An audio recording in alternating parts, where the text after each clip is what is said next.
Hello guys, welcome to all of you. Welcome in Daily Cat Quant Practice. This is day 19 and today's question is this one. So बच्चों this is one of the CAT question जो कि बहुत ही बेहतरीन question है, but इस question को करने से पहले ज़रा थोड़ा सा मैं आप लोगों के साथ डिस्कस कर लेता हूँ.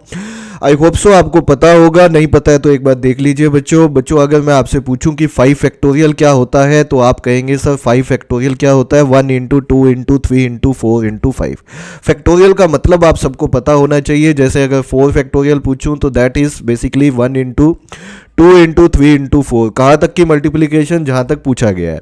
अगर मैं 3 फैक्टोरियल पूछता हूँ तो that is basically 1 into 2 into 3 and so on. तो अब आ जाइए सवाल पे. सवाल क्या है? सवाल ये है कि ABC is a 3 digit number. ABC एक 3 डिजिट नंबर है बच्चों, इन विच A ग्रेटर देन 0. ठीक है. द वैल्यू ऑफ ABC एक 3 डिजिट नंबर है. कोई भी ABC एक 3 डिजिट नंबर है और ये किसके इक्वल है? Sum of factorial of its 3 digits. मतलब this is equal to factorial A plus factorial B plus factorial C. ठीक है. और ये कहता है कि what is the value of B की क्या वैल्यू होगी ये बताइए. तो हमें B का वैल्यू बताना है. हमने कहा बता देंगे, बट इसमें समझना है हमें पहले. आप मुझे ये बताइए बच्चों, सबसे पहले जो 3 डिजिट नंबर है ये 3 फैक्टोरियल्स का सम है, तो ये फैक्टोरियल की वैल्यू क्या क्या हो सकती है या क्या क्या नहीं हो सकती. जैसे मैंने 5 फैक्टोरियल निकाला आपके सामने, ये 120 होता है. लेकिन अगर मैं 6 फैक्टोरियल आपके सामने निकालूं तो ये हो जाएगा 1 into 2 into 3 into 4 into 5 into 6, that is 720.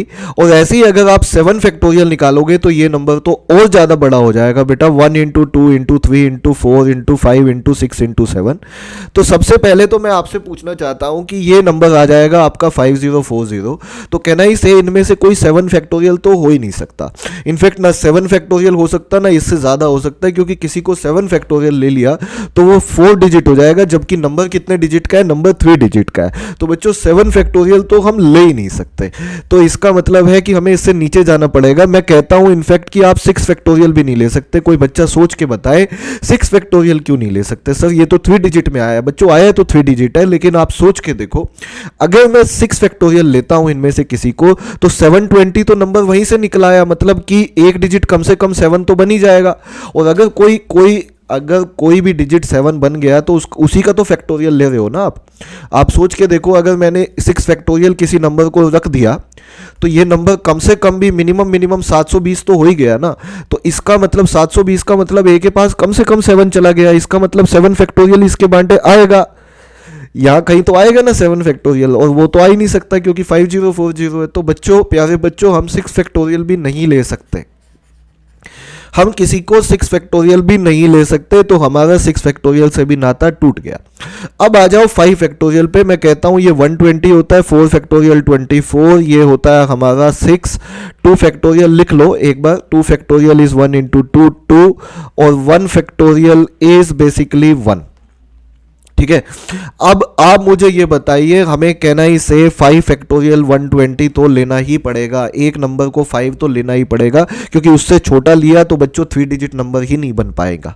4 factorial, 3 factorial, 2 factorial, इनसे 3 डिजिट नंबर ही नहीं बन सकता. तीनों को ऐड करूं तब भी नहीं बन सकता. तो किसी एक को 5 तो लेना ही पड़ेगा. ये तो बात पक्की हो गई है, हमें किसी एक को 5 लेना पड़ेगा. लेकिन किसको लेना पड़ेगा ये नहीं पता फिलहाल, लेकिन किसी एक को 5 लेना पड़ेगा.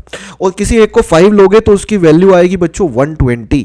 तो आप सोच के देखो, अगर 120 वैल्यू बनेगी तो कहना इसे ए को 1 ही होना पड़ेगा, क्योंकि 120 है. और अगले नंबर कोई भी ले लूँ, अगर मैं 4 फैक्टोरियल और 3 फैक्टोरियल भी ले लूँ तो भी वो 100 समथिंग ही बनेगा. तो भी वो 100 समथिंग बनेगा. अगर मैं ये तीनों वैल्यू भी ले लूँ बच्चों तो 150 बनेगा. तो भी वो 150 ही बनेगा. इसका मतलब ए तो पक्का 1 है.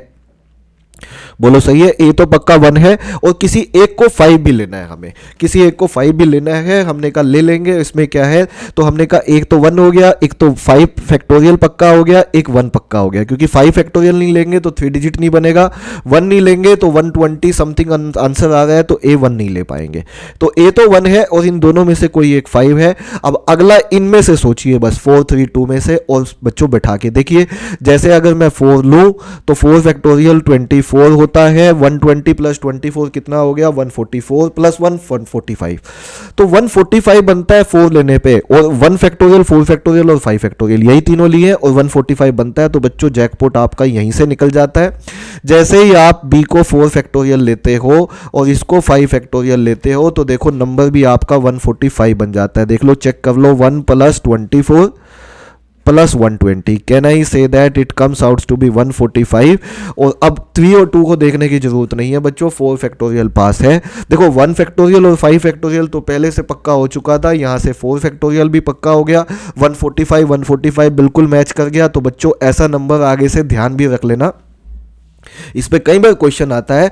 ऐसा नंबर जो A B C is equal to A factorial plus B factorial plus C factorial होता है, दैट नंबर इज ऑलवेज 145। 145 ही ऐसा नंबर होता है जो इस कंडीशन को सेटिस्फाई करता है।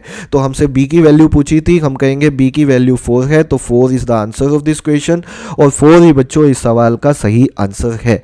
तो कैट में, जैट में, IFT में, एनमैट में या स्नैप में या कोई भी और MBA एंट्रेंस एग्जाम में बच्चों जो क्वेश्चन आए हुए हैं मैं आप लोगों के साथ प्रैक्टिस करवाता हूँ, आप लोगों की प्रिपरेशन करवाता हूँ। ये प्रिपरेशन हमारी चलती रहेगी MBA एंट्रेंस एग्जाम से रिलेटेड। आई होप सो आप इंजॉय कर रहे होंगे वीडियो को। बस वीडियोस को आप इसी तरह से देखते रहिए और लाइक करते रहिए। आज की क्लास में बच्चों इतना ही करते हैं।